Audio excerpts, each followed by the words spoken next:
Greyhawk, welcome to Signal Face Rock. How are you guys doing tonight? No Awesome. complaints here. Doing Excellent. great. Excellent. So we have the whole band. First of all, congratulations on your new record. Absolutely fantastic. And let me just ask you, how much of this album was already written before you got a new vocalist? Oh, good question. As far as finished songs, none. But there was probably, let me see. Take a Stand was an existing one. Ember's Rise was existing. That might be it. I Mhm. think, unless you guys can recall any other ones, I think that's No, it. I think that is it. Oh, Words of Yep. Words of Power was still.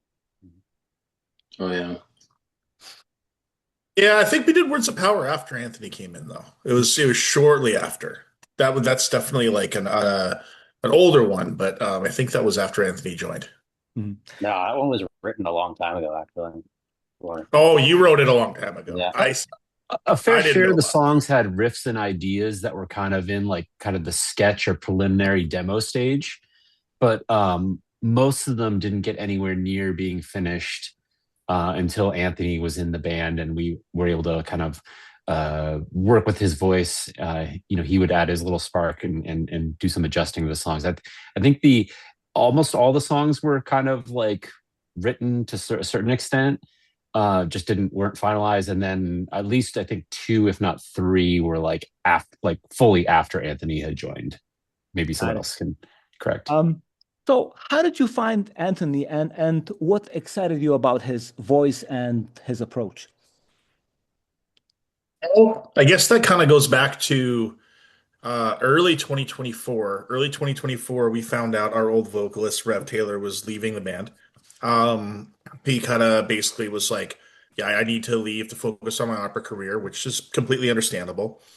And at that time, me and Rob were about to head out with Glyph for the first Glyph tour for about a month and a half. And then we had Greyhawk shows scheduled at Keep It True in Germany. We had a string of shows in Europe, and then we had Legions of Metal in Chicago. So we decided, well, let's go do one last adventure with Rev. He's had put in a lot of time in this band, and it'd be fun to go out on a high note, make his last show, Legions of Metal. And then as soon as we get home, we'll take a day or two and we'll put out an ad for a singer and we'll see what happens. Because I don't really like poaching people from other bands. I don't think it's really a good way to do business. I would certainly don't appreciate it if people try to poach members from my band. I mean, I'd probably fly to that city and kick their ass if they did that, to be honest with you.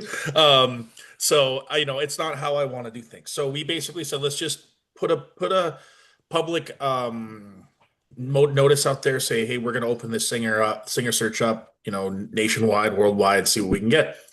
And there's the old saying in the business that, when you do auditions, it's never the first guy, right? That's what they say. I'm here to tell you that sometimes it's the first guy because Anthony was the first guy to audition. To send an audition tape. We asked people to record themselves singing. He did a lot of things that gave me a good vibe right away. Like for one, he only recorded the parts of himself singing where he was singing. He didn't make me listen to my whole intro of the songs that we recorded. Um, and he managed to turn them around in like a matter of a couple days. So I was like, this guy clearly has a good brain in his head and can work really fast and really hard.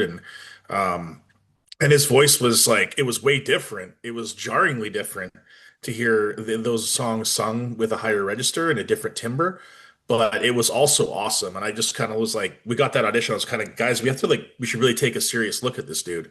And turns out he's a neighbor of mine, lives close. So we had him out to audition and expected him to do like four songs. And he learned the whole live set from watching, I believe it was actually your video of Legions of Metal he watched Mhm. if I'm not mistaken.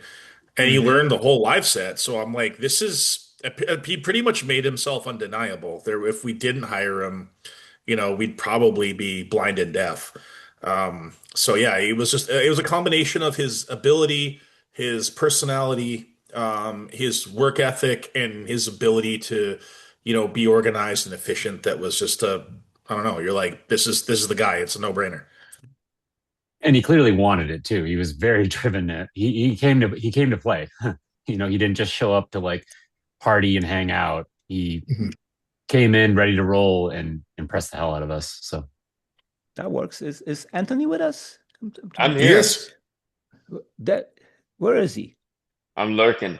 Okay, there you are. So I have a question for you. So Anthony, how did this look from your angle? What did you like about Greyhawk before you even joined? Oh God, I'd been a fan of the band for years, Greyhawk is a Seattle, Washington local band, and that's where I live as well. And so, when you're a, musician kind of trying to come up in your city's scene, you end up just becoming, fans of all of the, the working bands in the area. And so I'd known about this band for years, and it was kind of a random thing. I was just sitting around in a coffee shop and I was like, oh, no, they lost their singer. That blows. And then, I read through the thing and wait, they're holding auditions. This is my chance, and so yeah, that was basically it. It was just a really cool opportunity to join a band and a project that I was already a fan of and already knew that like I, enjoyed, and they were already doing a bunch of cool stuff. I was like, I want to do that too. So yeah, it was pretty much a no-brainer. Just do the thing and submit the audition and don't suck. Um, how long did it take before both sides agreed that this sounds like a band again? You mean before we hired him or Yeah. before? Yeah. Before you came to agreement that, hey, we're a band again. This sounds good. I think so. We basically, I think we waited a couple weeks. We actually met Anthony for the first time at a Striker show because they were in town, and me and Rob went, and Anthony was there. So we met up and hung out there, and I think our audition was the following Friday, and I think that following Sunday, I asked him to go meet me at a local spot in Bremerton, and we offered him the gig. I mean, I think we knew as soon as that live audition happened that this was the move. Mhm. Um, tell me about your first live performance together. Okay, I have to think. Oh, that was a substation. Yeah, yeah, we did that at substation. That was a heartwarming. I'll speak and I'll let the guys talk. Exasperate on, so people don't get exasperated on hearing my voice. It was very heartwarming for me because there's a venue called Substation locally. It's a fairly sizable room, and there's two rooms in it. There's the small one, which is where bands where we usually play there, and then there's the big room, and they didn't have the small room available, so they said, "Well, we'll put you guys in the big room," and we were like, "Okay." This is gonna go one of two ways. This could be amazing, or this could be thoroughly embarrassing. But nothing ventured, nothing gained, and it was heartwarming to me because it was pretty packed. I mean, like there was a festival that was held here last summer, and I think there was probably more people at our first show than there were at that festival. So it was pretty heartwarming to see that, and I'll let the other guys chime in. Go ahead. I thought it was a fun time. Okay, all right, here's the deal. I think this is the first time this has been like officially like said before. Before I joined Greyhawk, I had never fronted a band before. I didn't tell them that, but I had never done like the lead vocalist thing before. So that was kind of the proving ground, for me. So it was obviously, special because it's the first gig with, the band, with a new lineup and everything. But it was more of oh man, this is my first time ever doing this. Don't mess it up. So that it add a little extra pressure, but a little pressure never hurt anybody. And I look back on that, yeah, pretty fun. It was a really fun show. Everybody was very gracious. Rev was there, which was very fun. And we, got to hang out and talk for quite a while before and after the show. So it was cool to get on a first name basis with that guy and, just kind of see firsthand that the passing of the torch, if you will, was very amicable. Mm-hmm. So, Anthony, what ideas did you come with to Greyhawk? Where do you hope to take Greyhawk with you as a vocalist? Oh man, these are good questions. I didn't really know coming into it what the plan was what we were going to do. Obviously, there was going to be a new album at some point with my voice on it, and there were some like preliminary talks before the real true process had started of like potentially wanting to veer more into a power metal kind of genre over the trad metal kind of deal, which the roots of the band is in both genres, so it was more about leaning into one side over the other. So like in that vein, like I kind of live in the realm of power metal vocals, so I didn't really have to do much other than just kind of write what felt natural and true to to the band and to the music and to the other players. So there wasn't really, like, aside from knowing kind of this was the general direction, there wasn't really much that we set out to do in my mind other than just like write cool stuff. At least that's how I approached it. That makes sense. Now let's talk about the album. So how would all of you describe the writing and the collaboration between the band and Anthony now? It was fun. I mean, that's the word that comes to mind when I look back on it. It was certainly work. Yeah, I've said this in other interviews, but I will say that Anthony was definitely the workhorse of this album. He took his parts as seriously as I've ever seen a vocalist take them. I mean, the amount of vocals he tracked and how much work he put in was staggering. He also um, tracked all the instruments. He was the engineer for the record, so he tracked all of us at his studio at his house, and did a great job. So I think it was my favorite recording experience so far in any band I've been in. I don't know how the other guys feel, but let's toss it over to them. Yeah, to me, it felt like so the prior record, Thunderheart, we had gone into the studio and had a number of days. We were at Magic Mix, I believe it was called. And yeah, this record, we had a little bit more time to kind of focus in on things. It wasn't as much of a time crunch with a really, really strict deadline.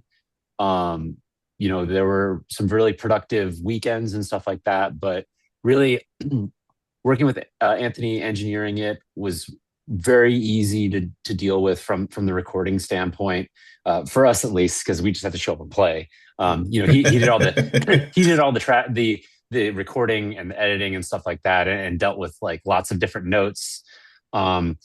I know that doing it in kind of a little more segmented fashion, kind of how we did, it enabled Jesse to take some parts and bring them home and work from home a little bit as well. He can probably talk a little bit more about that in his process with regards to the solos and stuff like that. But yeah, it was very easy, very smooth. The writing process was a lot of fun and collaborative. Anthony is great to work with. He definitely is one of those people that, at least the track that I worked with him on, there's a lot of back and forth and him constantly checking and making sure that I was happy with how things were going and what he was doing, and if there's anything I wanted to change or whatever. But he brings a lot of great ideas to the table and a lot of talent to the table. So Yeah, I'll echo what Rob said. Definitely my favorite recording experience in Greyhawk's history. It's very nice having someone who can do it all and sit there and deal with my antics at times too, because there was complaint on Thunderheart that there was not enough shredding apparently. So I made sure that there was hopefully some shredding on this album. And as Darren said, if there's not enough, well, you're welcome to do a playthrough video of the solos and post them online for us. Yeah, if you don't think we shred hard enough, let's see you do it. But Jesse took that very personally, and I think there's plenty of shredding. Nate, what did you think? Yeah, that's right, Nate. I will say that Anthony is a pros pro. He made our work easy, honestly. He's an incredible engineer. I mean, that's the other hidden part about what he brings to the table that many may not know. On top of the incredible vocals that he brings, but from a recording standpoint, I'm looking forward to recording the next one because of the process and how we've been able to streamline it and doing it in a very, very professional way. One of the other things I think about this album is that it was very collaborative in the writing process. I believe that most of us brought fresh ideas, and everybody had a hand and a voice in the writing process. Obviously, some more than others. However, that allows a band to feel like a band, and that's one of the things I appreciated about this particular album, more so than others. So that does make sense. So how different was and is Anthony to work with as opposed to Rev Taylor?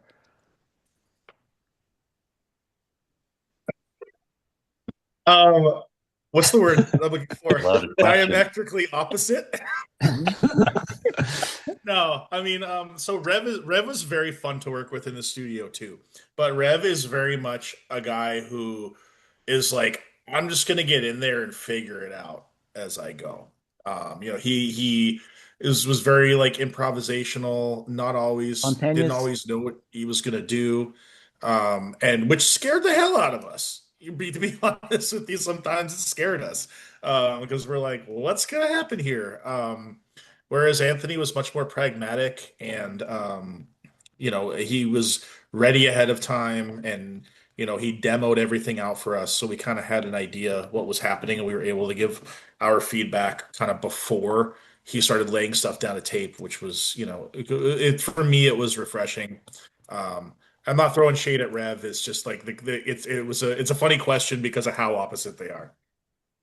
Yeah, it's also a skill set thing too. Like Rev's a vocalist and an artist, but Anthony also with his background, he's also an engineer, an actual engineer, and so he brings a lot of organization, a lot of skills, other skills to the table, like we had discussed too with the tracking stuff. And every single song that appeared on the album, including one that didn't make it onto the album, was fully demoed basically all the way through 100%. So before we even got to the tracking stage, we had kind of everything there ready to go. So there was no what's going to happen with this song, what's going to happen with that song. Like it was all on like out in front before we even hit the studio, basically. So. All right. So Warriors of Greyhawk is perhaps your most mature album. It isn't a straightforward metal record. There are elements of AOR, but generally very well balanced and pleasant listen. How would you describe the direction you went with this time? I would say, like as Anthony put it earlier, which was very, very, very accurate. We've always kind of rode that bridge between old school metal and power metal, and we made a conscious decision to lean more into the power metal side this time. And I'm gonna try not to get myself in trouble here, but first of all, like Anthony's voice lent itself more to power metal. That's part of it. The other part is business wise. There's much more that you can do as a young band. We're not extremely young, we're not on 10 years, but we're not like an 80s band, right? There's much more you can do as a newer band in the power metal scene than there is in the traditional metal scene. The traditional metal scene has a ceiling. And if you are not a band from the 80s, then you are not gonna headline a festival in that scene ever in your entire existence. Not in the next 15 years. It's just not going to happen because everybody wants to see Riot for the 500th time. Everyone wants to see, Sir Thungle for the 600th time. Those are the bands that are going to be at the top of the bill, and it's never going to be you. So the way I kind of saw it after being in that scene for 9 years, that I was like, this is as far as we can. This is as far as we're going to go. So we have a guy now in the band who sings like a power metal superstar, and there's now this other world out there that's kind of opening up that's not where the fans are as accepting of bands from the 2010s and the 2020s as they are as bands from the 80s. So for me, it was not only a decision artistically, but it was also business motivated as well. I don't know if the other guys have anything to add to Anyone that, else? but I mean, also too, Greyhawk. I've said this to Darren a bunch of times and other people that we were always the most. If we were on a traditional metal bill, we were the most power metal band on the bill. If we were on a power metal bill, we were the most traditional heavy metal band on the bill. So it kind of like rides that line where it kind of can function in both areas. We did make a conscious effort to kind of like step it up and go a little bit harder and lean a little bit harder in that power metal direction. But there's still plenty of like, I mean, you've heard the album, Mark, but there's plenty of like trad metal like through and throughout there. So Oh yeah. Sure. The metal direction is still quite strong. In fact, the title cut, that is your battle hymn, if there ever was one. And my question is, how intentional was that? That was Oh, man. Anthony's track. That was Anthony's track. I'll let him speak to that. He wrote that one. Okay, to this day, man, I don't know what came over me or what happened, but like Darren and I were talking one day and he brought up his idea of having an album called Warriors of Greyhawk and talking about all that. And for whatever reason in my brain, I was like, that's the first song I'm gonna write for these guys. I don't know why that's ballsy. I don't know what possessed me to do it. But that was like the first song that I had written and pitched to the band. I don't know if I mentioned before, I was a guitar player first. So that's kind of where I actually have my roots. So I was able to actually like track, the song and everything. And only looking back on it now, I was like, man, that was maybe not the right decision to start with like the song called Greyhawk, but it happened. And it was one of those, like, when you consider like a battle hymn, as you had called it, it's the very slow kind of chanty songs with a bunch of like sing-along parts and just these big, just heavy, slow, like marching drum kind of sounds is how I had initially, viewed it. And then not only that, but like after the bare bones of the song was kind of done and we had put, guitars and Jesse put his solos down and we wrote drum parts and bass parts and all that stuff to it. There was this idea to not only just make the song kind of stand on its own, but also have this like bridge between all the other stuff that the band has done. If you're going to put the name of the band in a song, it has to encapsulate the entire band. And there's a lot that happened before me, obviously. So, it's things like in the beginning of that song, there's little like flashback snippets of all the other releases, that have been done. And the subject matter of the song is actually, that figure on all of the Greyhawk albums, he's standing there doing stuff. Well, we finally explain like who he is, what his name is, and what he's been up to this whole time. So it's kind of a cool, like 3 or 4 layered, like cake of concepts in like, what this song means to the band and all that stuff. Fantastic. Anyone else? I don't know. To me, it was very cool because I had that title Warriors of Greyhawk in my head since like 2020. And to me, that was going to be the follow-up to Keepers of the Flame. That was kind of the idea. And then Keepers of the Flame comes out, pandemic hits, right? So we didn't really do anything during the pandemic. We come out of the pandemic, we release an EP. Even then, even coming out of the pandemic, shows were pretty bad, so we really didn't do much. And then at that point, like Rev's voice had started to settle into a deeper register. Totally normal, happens to some singers as they age, and so he couldn't really hit the higher notes anymore that we were kind of doing back then. So we basically I talked to him about it. He was like, I don't think this is going to be the record that's going to be appropriate for that title. And I said, okay, I don't disagree. But I've had that title for years. So when Anthony pitched that title, that song, I was like, yeah, this is kind of exactly what I was envisioning for that title track to be. Just this big, epic, Man of War style battle hymn, so to speak. Yeah. I mean, it's kind of like your Fear of the Dark. I think it's going to be a staple for many years to come. Awesome. Love that. Cheers, man. Thank you. Since we have the whole band here, let me ask you, which songs or aspects of the new album appeal to you the most as you are writing and recording the album? I want somebody else to go first, not me. There we go. Hit it, Jesse. Oh man, okay. Yeah, like I was saying before, I'd say this album was definitely more collaborative because yeah, for many of the prior albums, Rev had a unique voice, and it took it took some time for us as a band, at least for me, for stuff that I would pitch to him. It took some time for me to like finally figure out his voice, which kind of came around towards the end. But when he left, I was like, okay, I finally got it. But then he leaves. So it was nice having a lot more collaboration on this album, which was different. And with Anthony setup being so professional, it's really easy to bounce ideas back and forth and elevate. If I sent him something, he was able to elevate that, or if he sent me something, it's pretty easy for me to then add my solo stuff. Um, and yeah, so that was a big highlight for me, I would say.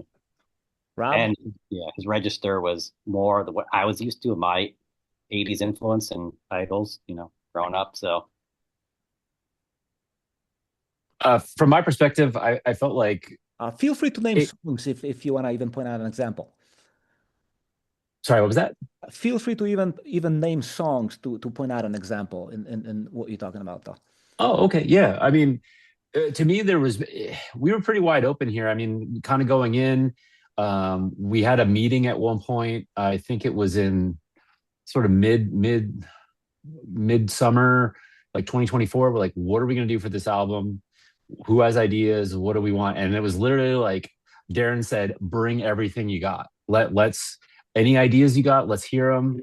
There's no areas that are restricted that we can go. So to me, the song that I kind of brought to the table, Endless Race, it's kind of like a sort of an ode to that speedy German power metal like Gamma Ray, Halloween, maybe a little bit of a nod as well to like some Japanese power metal as well, like Galneris and stuff like that. And that sandbox, having that ability to kind of bring that to the table and kind of explore those ideas of playing fast stuff, and then also too having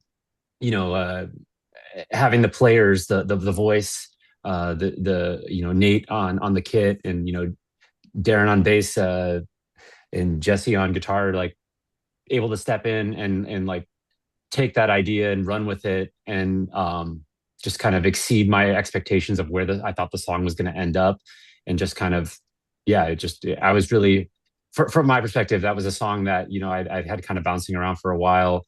Ideas are bouncing around for a while, and just, the guys really rose to the occasion, playing some crazy stuff on it. And it was really that for me, I had a great time with that. And then just in general, a lot of the other songs that we have a few burners on there, a few fast songs that right, Nate? a couple fast ones. So I love playing the fast songs. So makes sense. You mentioned Nate. Nate, what do you think? When I think of this album and how it came together, I think there's some new flavor going on in this that hasn't been on previous Greyhawk albums. Some of the tracks that I think of in the writing process that have a different feel to them. Of course, our Warriors of Greyhawk. I think that's such a signature song for this album. Ascension, obviously Endless Race, Hyperspace.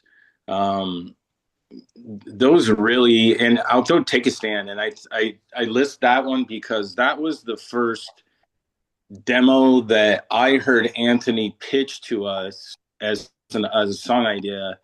And I thought, damn, if this is what's to come, things are heading in a good direction, because it's taking that traditional, just fist pumping metal, and it's running with it in such a huge way. So it's just kind of a collaboration of those worlds coming together that really got me pumped about what I was hearing demo wise leading into this.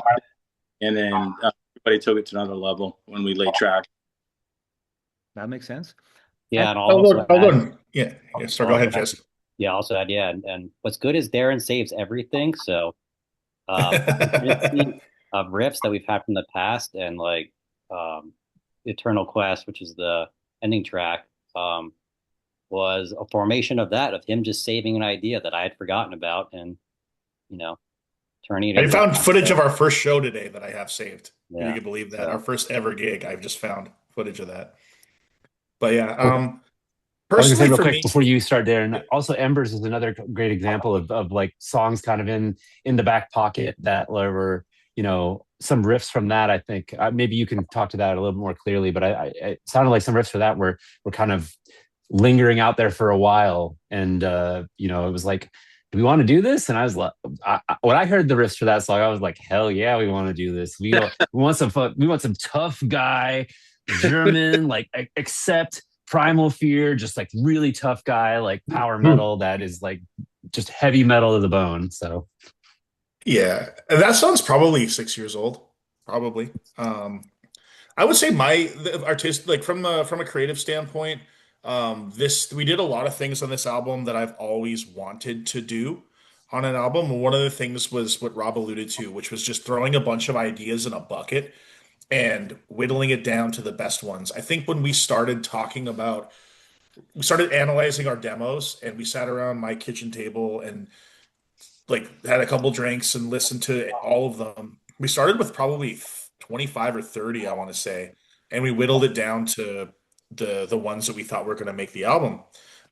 So we did that. We did full pre-production demos. We did all the things that I've always wanted to do making a record, and I really feel like it paid off. So that part is very artistically satisfying to me, that we did a lot of those things.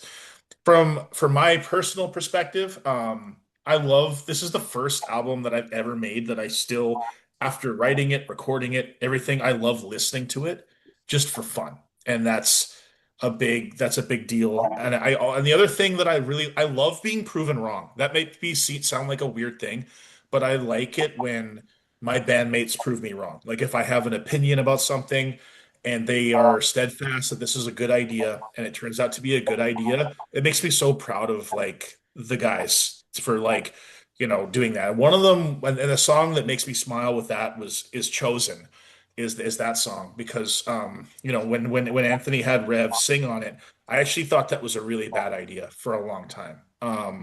I was worried about the comparisons between the two. I was worried about all that. And I was worried that hearing his voice first on a track on this record was going to really accelerate that discussion. Um, I was completely wrong on that, and he was 100% right. It was a really cool move. It was a cool statement artistically.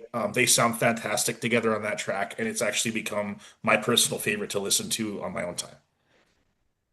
Fantastic. And what a way to pass the torch, too. Yep, absolutely. It was everything about it is really cool. I just I see things from the business point of view a lot. That's my job in this band, and sometimes I get worried about things, but sometimes you got to remember that this is art as much as it is business, and if art is really good, it'll sell itself. And I'll pass it over to Anthony for his turn. I think what sticks out to me the most, there was a moniker that just kept flying around the control room as we were writing or tracking or giving mix notes or whatever, and it was just full send it. Just everything was just a straight up full send. When Jesse had a question, is this solo too much, too over the top? Like, no, dude, full send it. Just go for it. And it was always like that. I think and since we're talking about Chosen, that was definitely a full send it moment of just like, hey, I've got this crazy idea. Let's bring back the old singer and let me sing with him for a song. And it's one of those where it's like, is that a good idea? Dude, full send it. And we just sent it. And then that's kind of what happened. On a personal note, the song Rise Above that we have on this record is my favorite. Which is funny because in a lot of the reviews, it's everybody's least favorite, but it's fine. Like that's one of the songs where definitely like full send was, at least in my mind, the whole time. That song has some of the lowest notes that I've ever sung and some of the highest, like all in the same, all in the same song. And then there, like, it ends with an a cappella. That's weird, but full send it. Why not? And then I think like Jesse's guitar solo is one of my favorites on that one because that was another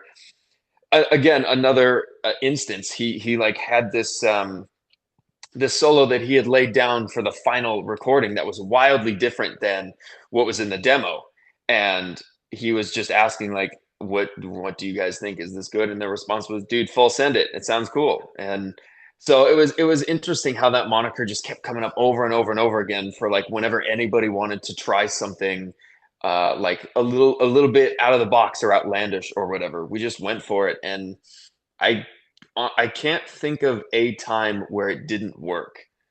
Yeah. At the end of the day, you have to trust your instincts. Mm-hmm. Absolutely. Not only is the album sounding majestic, it looks majestic. Tell me about the artwork by Daniel Porta.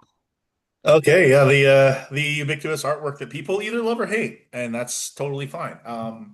Daniel was a guy that me and Rob were introduced to in our other band, Glyph. He did the artwork for the Invictus EP, and what impressed me, I mean, Daniel obviously can draw, but what impressed me kind of the most about him was his ability to follow direction and really understand the assignment and know and adjust on the fly. He was really good about giving work in progress sketches. So like if we're not liking something, we can ask him to adjust before it's done.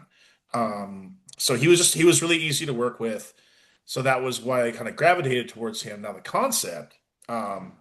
So I view personally, I'm just speaking for myself here. I view album covers as twofold. They're art, obviously, but they're also an advertisement. So when I conceptualize an album cover, I want it to stand out. I want it to be not just another black and whatever album cover that blends in either on Bandcamp, on your computer screen, on YouTube, or in a record store. I wanted to make something. I always want to make something eye-catching, and I want to make something that makes the person who's looking at it. So let's say you're not familiar with Greyhawk, you're not necessarily a power metal person, but if you see that, you go, I need to know what the hell this is, right? And that's kind of a lot. That was one of the reasons why that happened on Keepers of the Flame, and it's kind of one of the reasons why it happened here, because as we were making it, I remember Anthony just kept saying, "Man, this is so extra. I love it. Like this is just so over the top and excessive." And that was the idea, is like we're just gonna make this wild thing that looks like an RPG or a fantasy novel from the 90s and make people go, I need to check this out.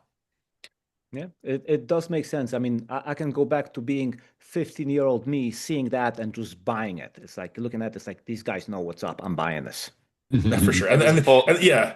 It was a full send. It was a full send. It was absolutely. There's no holding back on that album cover. I mean, unless we like armed them all with laser guns as well as medieval weapons, that would have been funny too. But So how are the critics and the fans reacting to the new album now and the new face of Greyhawk? Someone else want to start? Or you guys want me to start? I guess I'll kick it off. Why not? I mean, all the review or the majority of the reviews that I've seen have all been pretty universally positive. It definitely, like, people picked up on the things that we were trying to do on the album. There's been a couple funny ones. What was the one, Darren?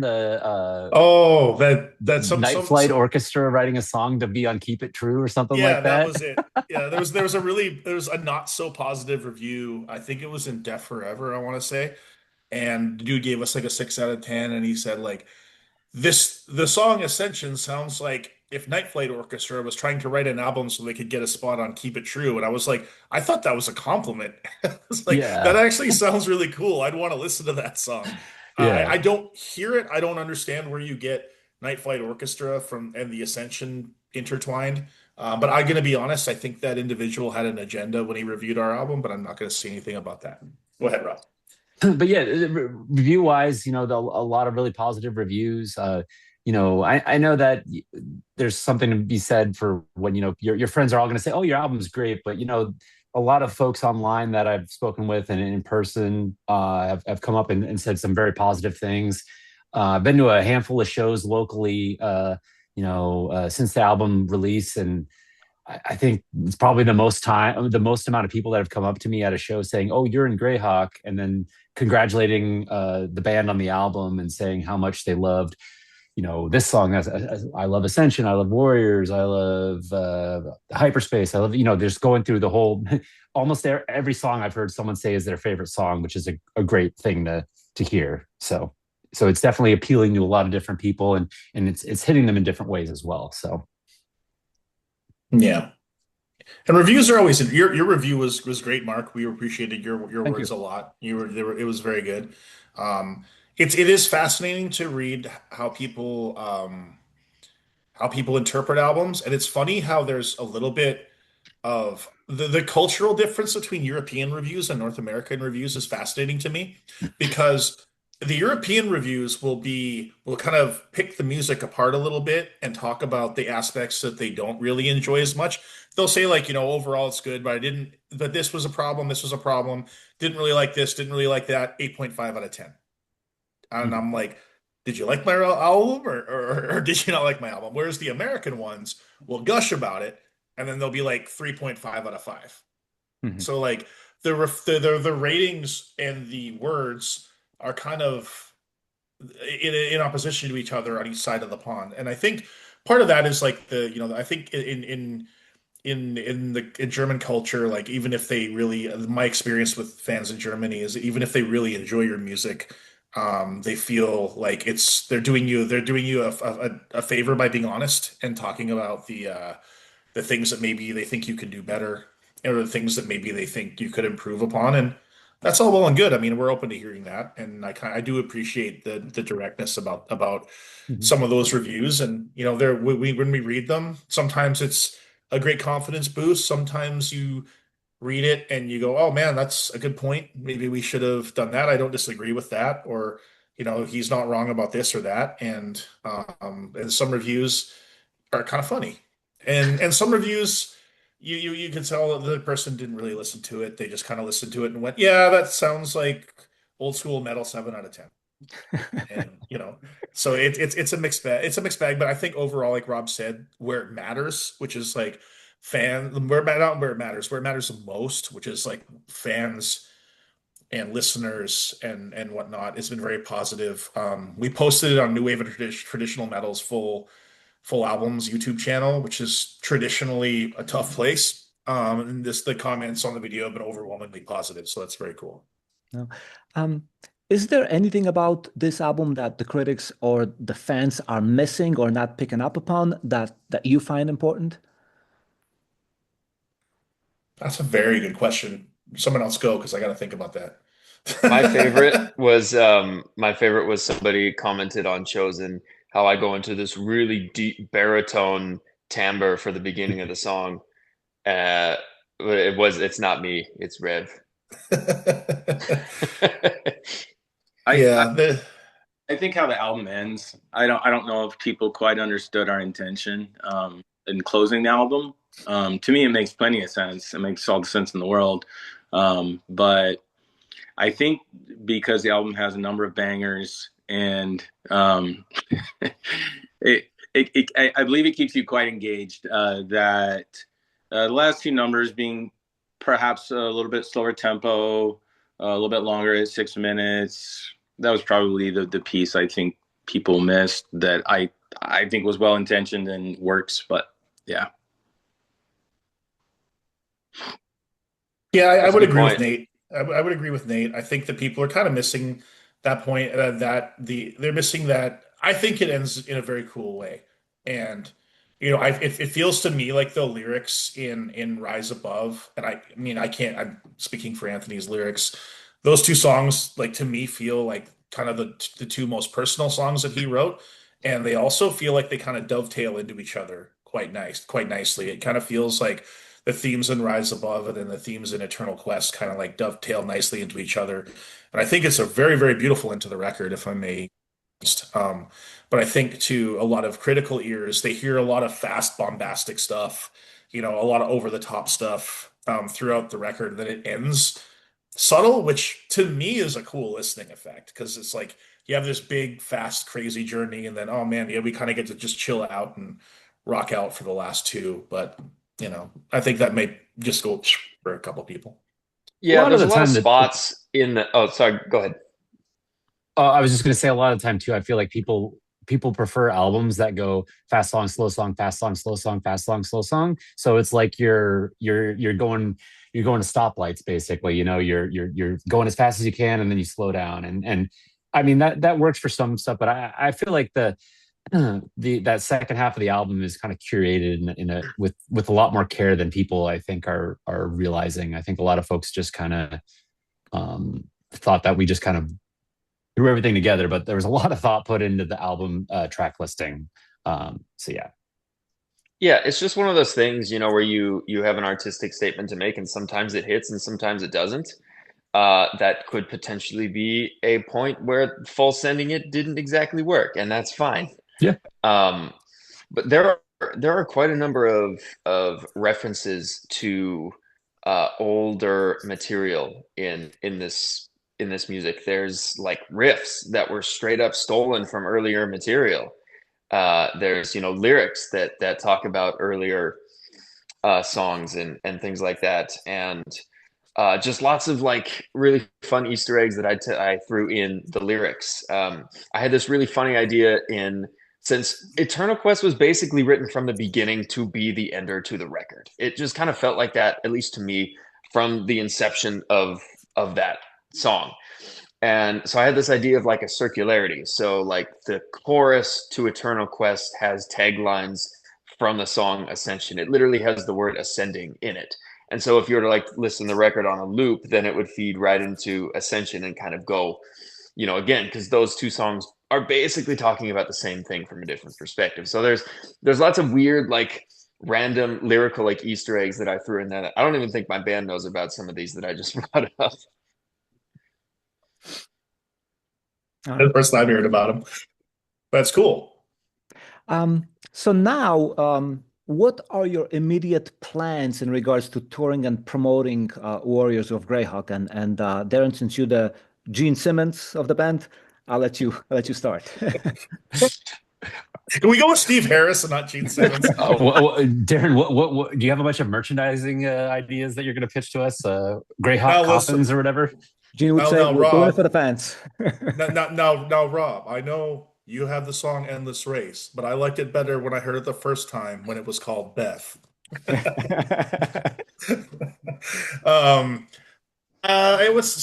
have a lot planned. I mean, we still have a couple music videos to release. So there's going to be a couple of music videos. We've got one more finished, and we've got a couple that we're still kind of compiling and editing. So we'll have a couple more videos to go with these songs that everyone will enjoy. One of them, I'll spoil it, is going to be a playthrough of Endless Race, and I think people are going to be pretty stoked when they see all the crazy playing that goes along with that song. We have our CD release show locally coming up this coming weekend on the 21st of February in Seattle. We got a couple of dates around the Pacific Northwest just to kind of really dole out play for all our friends, so to speak. So we're going to go up to Bellingham, which is up by the Canadian border. We're going to play there. We're going to go out to a place called Port Angeles, there's a pocket of diehard Greyhawk fans that have ponied up our guarantee to have us come play their tiny little bar, which is very cool. And, you know, if their people are calling, we're going to answer. We also have a festival in Southern Medford. Oregon. Yeah, in Medford, Oregon. No, it's Ashland, Oregon. So a little less methy. We'll be down there playing that festival. Zetro from Testament and Exodus fame is headlining, and I believe we're direct support that day. So we're doing that, and then of course in May we'll be touring Canada with the Mighty Hailstorm and Twilight Force.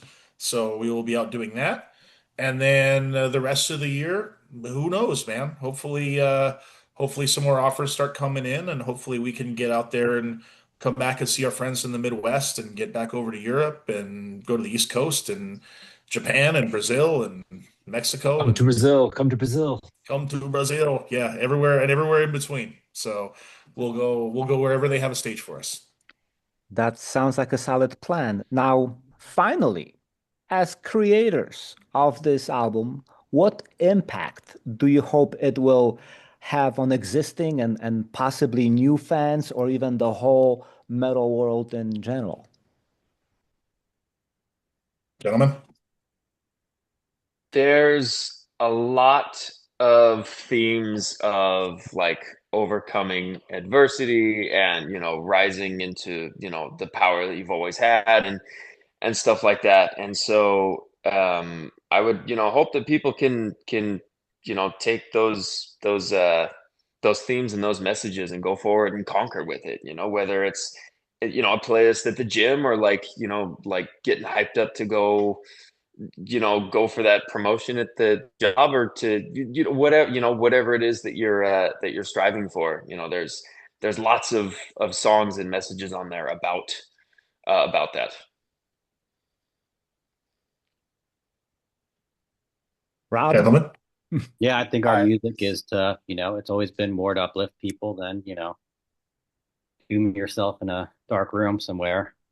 Not making anything that other genres out there, but yeah, I think it's always trying to have an uplifting message. And yeah, you know, I took the shredding thing a little personally on the Thunderheart not being enough. So my impact would be that hopefully they appreciate the years of me sitting in my room practicing scales, not chasing women when I was a teenager.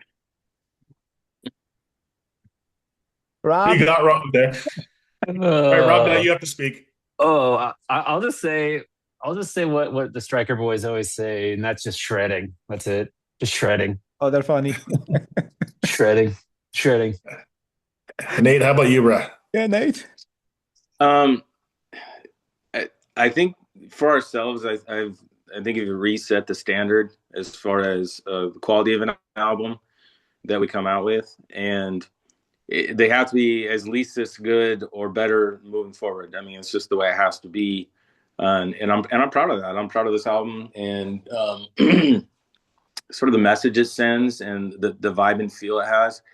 The other thing too is that I think we're pretty primed to do a lot of live dates. I think we're at a point where we're ready to hit the road when opportunities come along, and ready to create opportunities for ourselves to play in front of as many people as possible. And I think we have a nice catalog at this point in our tenure, and super stoked to play the new stuff and just build it from there. And I foresee 2026, 2027 as you're going to see Greyhawk playing live more than you ever have before. So there you go. Yeah, makes sense.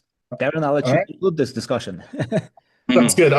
There's a couple things that I'd like to see as far as an impact on the audience, so the heavy metal fans. You know, I did talk a little bit smack about the you know, trad metal scene a little earlier, but I still have a lot of love for that scene. You know, it's where we grew, it's where we came up in. You know, and we still will always have songs that appeal to people in that scene. Those are the fans that got us there to where we are. But what I really hope is that this album can help some people bridge the gap between, you know, power metal and trad metal, because the division that kind of exists for some people are just like, power metal's all generic, or, oh, you know, trad bands never tour and they all just play the same happy birthday riffs over and over again. I mean, none of those stereotypes are true. There's great bands in both genres. Both genres are so similar that bands in both can learn from each other, and fans in both can enjoy both styles of music. So for me, what I would really love for this album to be is like kind of a bridging of the gap between the two, because I feel like we are quite adept at riding the edge of both and doing both very well and incorporating elements of both into each other. Selfishly, what I would like to see happen is for this band to finally take flight and get the kind of the recognition that I feel like we've earned over the last, you know, 8 to 10 years of doing this. You know, everybody in this band has put in a pile of work. This band has endured a lot. This band has endured pandemics, shootings, court cases, all kind of like crazy stuff that would actually break most bands. This band has endured it, and we're still here. And we're still here because we're hungry, and we love each other, and we love playing this music, and we have goals and aspirations, and I feel like it is actually starting to click, and I feel like we're going to be able to hit those goals and aspirations. Fantastic. Thank you so much for taking the time to discuss the new album, and good luck with all the plans and the new record. Thanks, Mark. We always got time for you, buddy. Anytime. Thank you. Thank you, Mark. Thank Thanks. you. Appreciate you. You're awesome. Thanks a lot. Yeah.